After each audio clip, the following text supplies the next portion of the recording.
I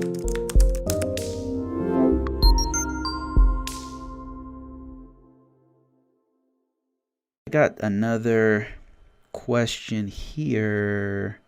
Was there another one? I could have swore there was another one. There was a really good one I wanted to address real quick. Somebody asked me, they said, great video once again.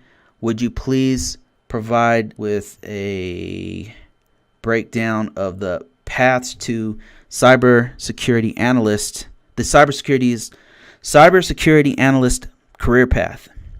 Is it a must or advisable to start from a SOC or NOC center, or can you go straight to entry level cybersecurity analyst jobs?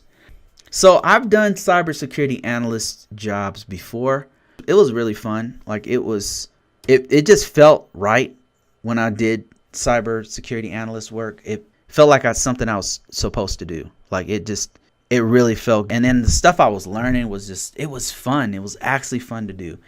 Very time consuming, stressful at times, so much data, but it was just fun to analyze. It just felt like I was meant to do it. To give you some insight into what career paths, what I've done is I put like one of the best places to learn about cybersecurity analyst work.